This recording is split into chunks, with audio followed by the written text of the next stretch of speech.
নিজের মায়ের জন্য নিজে হাতে ড্রেস তৈরি করে দেওয়ার শান্তিই আলাদা। তো এই কাজটি শেখার তখনই সাকসেস মনে হয় যখন নাকি নিজে হাতে নিজের মায়ের জন্য ড্রেস তৈরি করে দিতে পারি এবং নিজের ফ্যামিলির জন্য ড্রেস তৈরি করতে পারি। আমি কিন্তু সেলাই কাজটা খুবই আনন্দের সাথে করে থাকি। তো আসসালামু আলাইকুম, কেমন আছো সবাই? আজকে তোমাদের জন্য আরো একটি নতুন ভিডিও নিয়ে হাজির হলাম।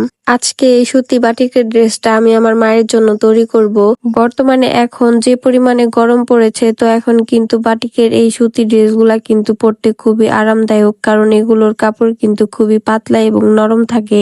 এই জন্য ভাবলাম এই ড্রেসটা আমি আমার মায়ের জন্য তৈরি করে দেই। তো প্রথমে আমি এটার সেলোয়ারের কাপড়টা কাটিং করে নেব। তো সেলোয়ারের কাপড়টা কিন্তু খুবই নরম। তো প্রথমে আমি কাপড়টিকে 4টি ভাঁজ দিয়ে নিয়ে তারপর এটিকে আয়রন করে নেব। তো যে কোনো কাপড় কাটিং এর প্রথমে যদি আয়রন করে নাও, তো এতে কিন্তু কাজের ফিনিশিং বেশ সুন্দর হয় এবং কি সেলাই করার সময় কিন্তু কাপড় আঁকা বাঁকা বা বেশি হয় না, তখন কিন্তু মাপটা একুরেট থাকে। আর যদি কাপড় কুচকানো থাকে সেক্ষেত্রে কিন্তু তোমাদের দেখবে মাপ একটা থেকে আরেকটা বেশি হয়ে যাবে। তো দেখো আমি উপরে 2 ইঞ্চি রাবার ঘরের জন্য নিয়ে রাবার ঘরের নিচে থেকে তারপরে আমি আমার এখানে 37 ইঞ্চি লম্বার মাপটি দিয়ে নিলাম। তো আমার যতটুকু ইচ্ছা তোমরা তোমাদের ততটুকু লম্বার মাপটি দিয়ে নেবে। তারপর নিচে তোমাদের ঘের যতটুকু প্রয়োজন ততটুকু দিবা। তো আমি এখানে 8.5 মতো দিয়ে নিয়েছি। আর উপরে কোমর দিয়েছি এখানে 12 ইঞ্চির মতো।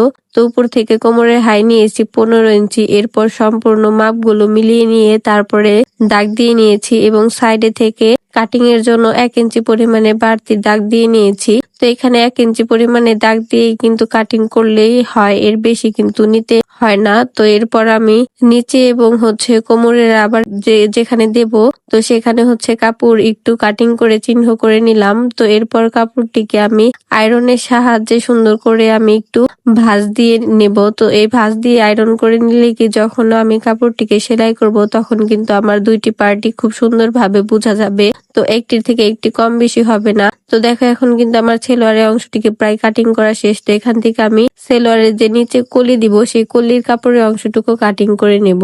তো কলির কাপড়ের অংশটুকু তোমরা পাশে 5 ইঞ্চি নিবে এবং লম্বায় 7 ইঞ্চি। তো এরপর সুন্দর করে এটিকে 3 কোণা চাপানি ত্রিভুজের মতো কাটিং করে নেবে। তো তোমাদের কাছে আমার ভিডিওগুলো কেমন লাগে? তো যদি ভালো লেগে থাকে তো প্লিজ একটি লাইক, কমেন্ট, শেয়ার আর রিপোস্ট করে দিও। তো এই ড্রেসগুলো কিন্তু আমি আমার সেলাই কাজের পাশাপাশি আমি কিন্তু বাসায় নিজে 3 পিস এবং গজ কাপড় বিক্রি করে থাকি। তো এই বাটিকের 3 পিস গুলো আমি কয়েকটা 3 পিস তুলেছিলাম। তো এখান থেকে প্রায় সবগুলো ড্রেসই বিক্রি হয়ে গেছে বাটিকের যেগুলো তুলেছিলাম। তো এই ড্রেসটা আবার আমার মা খুব পছন্দ করেছিল। তো ভাবলাম এই ড্রেসটাই আমার মার জন্য বানিয়ে দেই। তো সবগুলো যেহেতু সেল হয়ে গেছে তো এই একটাই রয়েছে। তো বাটিকের ড্রেসগুলো কিন্তু খুবই নরম থাকে। তো আমার মা আবার গরমের ভিতরে একটু শক্ত কাপড় বা একটু মোটা কাপড় পরতে পারে না। একটু নরম কাপড় হলে গরমে পরতে কিন্তু খুবই আরাম লাগে। তো তোমরা যারা বেকার বসে আছো তারা কিন্তু চাইলেই ঘরে বসে টেইলারিং কাজ শিখে ঘরে বসে কিন্তু হাজার হাজার টাকা ইনকাম করতে পারো। এটা কিন্তু খুবই সহজ, কারণ তোমার কিন্তু তেমন কোনো পুঁজি লাগে না। কারণ তুমি যদি একটা সেলাই মেশিন কিনে নাও 5 থেকে 7 হাজার টাকার মধ্যে, আর একটা কেচি আর ফিতা আর শেপ কাটার, আর যদি কাজটা তোমার শেখা থাকে বা যদি একটু ধারণা থাকে তাহলে কিন্তু তোমরা অনলাইন থেকে কাজটা শিখে একটু বুঝে বুঝে তারপরে বাসায় কিন্তু এটা প্র্যাকটিস করে নিজের ড্রেস নিজে প্রথমে বানিয়ে নিয়ে তারপরে আস্তে আস্তে তুমি তোমার রিলেটিভ বা আত্মীয় স্বজনদের ড্রেস বানাবা। তারপরে আস্তে আস্তে তুমি অর্ডারের কাজ নিবা। তো এতে কিন্তু তুমি তোমার একটা নিজের একটা হাত খরচের টাকাও কিন্তু তুমি এখান থেকে পাবা। তো এই কাজটা কিন্তু তুমি তোমার বাসার সকল কাজ করার পরে কিন্তু ফ্রি সময়ে অবসর সময়ে তুমি করতে পারো। তো আমি কিন্তু আমার এই কাজটা যখন আমি ইন্টারে কলেজে উঠি তখন থেকেই কিন্তু আমার এই সেলাই কাজটা শিখি।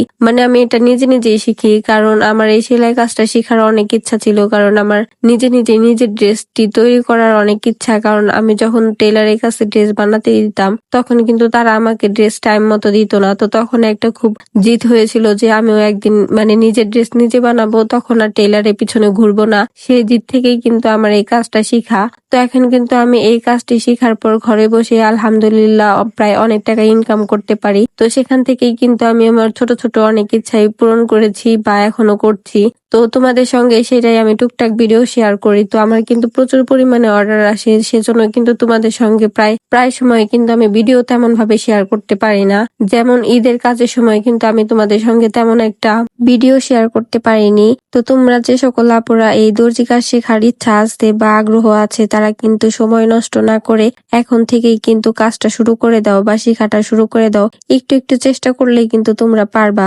মেয়েদের তো নিজেদের কিন্তু প্রায় অনেক সময় নিজের পার্সোনাল হাত খরচের জন্য অনেক টাকাই লাগে। তো অনেক যে সকল মেয়েরা অবিবাহিত আছো, সে সকল মেয়েরা কিন্তু নিজের বাবা বা ভাইয়ের কাছে বা মার কাছে কিন্তু টাকা প্রয়োজন হলে হাত পেতে টাকা চাইতে হয়, বা যে সকল বিবাহিত আপুরা আছো তারা কিন্তু স্বামী বা শ্বশুরের কাছে টাকা চাইতে হয়। কিন্তু নিজে যদি টাকা ইনকাম করতে পারো, তখন কিন্তু এই নিজের প্রয়োজনের জন্য কিন্তু অন্যের কাছে টাকা চাইতে হবে না। তখন কিন্তু নিজে উপার্জন করলে প্রত্যেকটা উপার্জনই কিন্তু একটা সার্থকই আলাদা। তখন কিন্তু তোমরা তোমাদের ছোট ছোট শখ ইচ্ছা পূরণ করতে পারবা, এবং কি এতে কিন্তু অনেক আনন্দও লাগে।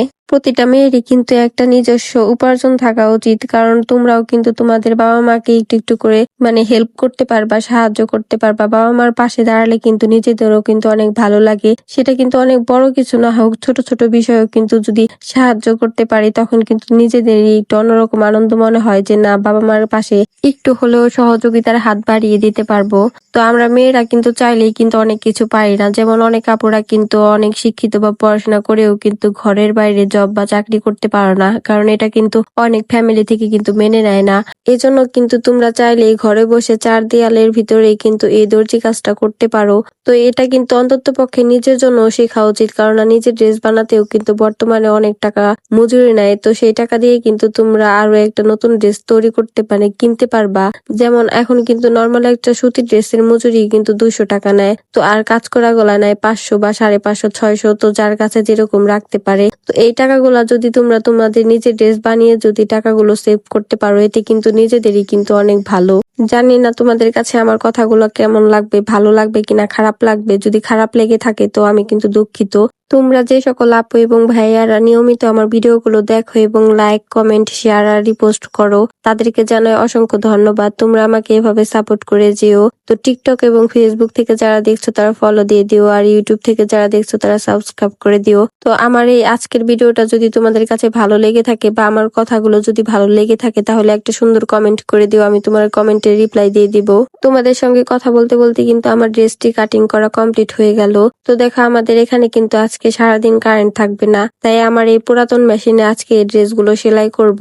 কারণ আমাদের এখানে কারেন্টের কাজ চলছে, সেজন্য এখানে সারাদিন আজকে নাকি কারেন্ট থাকবে না, সেই 5টার সময় আসবে। তো এই মেশিনটা আমার সেই কিন্তু শুরুতে যখন আমি কাজ শিখি, তখন কিন্তু এই নতুন মেশিনটা আমি কিনেছিলাম প্রায় 6,500 টাকা দিয়ে, 6,500 নাকি 5,500 টাকা দিয়ে কিনেছিলাম। তো তখন কিন্তু আমার এই ছোট্ট মেশিনটা দিয়েই কিন্তু আমার স্বপ্নটা শুরু হয়েছিল। তো এই মেশিনে কাজ করেই কিন্তু আমি আমার বড় মেশিনটি, জ্যাক মেশিন, যেটা এখন আমি বর্তমানে কাজ করি, সেই মেশিনটা কিনেছি। তো ছোট ছোট স্বপ্ন কিন্তু একটু একটু করে ইচ্ছা থাকলেই কিন্তু পূরণ হয়। তো ইচ্ছা থাকলে কিন্তু, ইচ্ছা শক্তি থাকলে কিন্তু তোমরা যে কোনো কাজকেই তোমরা অর্জন করতে পারবা। তো আমার এই ভিডিওটা যদি তোমাদের কাছে ভালো লেগে থাকে, তো প্লিজ একটি লাইক, কমেন্ট আর শেয়ার করে দিও। তো নেক্সট এটা সেলাই ভিডিও শেয়ার করব। আজকের মতো ভিডিওটি এখানে শেষ। ভালো থেকো সবাই, আল্লাহ হাফেজ।